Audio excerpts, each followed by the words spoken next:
Now on BBC One, a news summary from Anna Ford.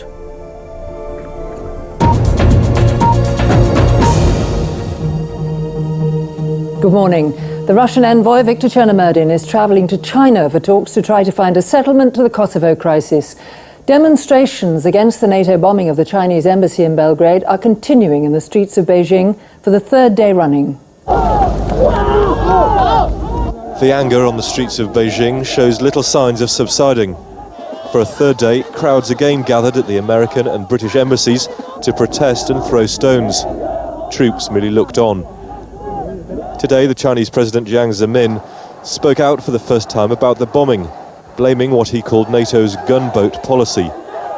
The Russian envoy, Viktor Chernomyrdin, is on his way to Beijing for talks with China's leaders.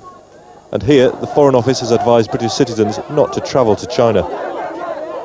Meanwhile, the target of NATO's campaign, Yugoslavia, is taking its case to the International Court of Justice in The Hague.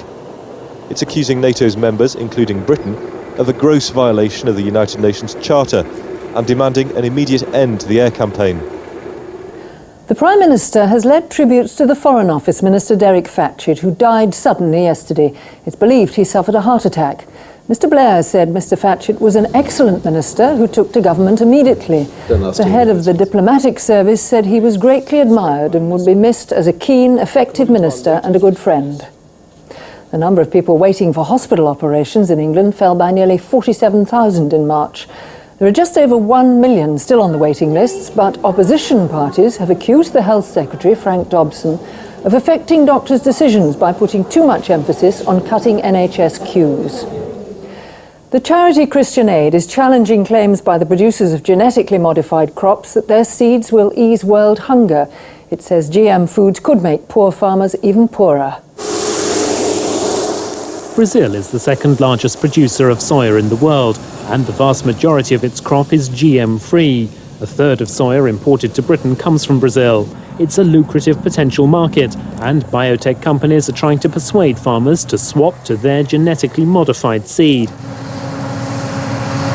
Monsanto are accused of growing this GM soya without the necessary permission.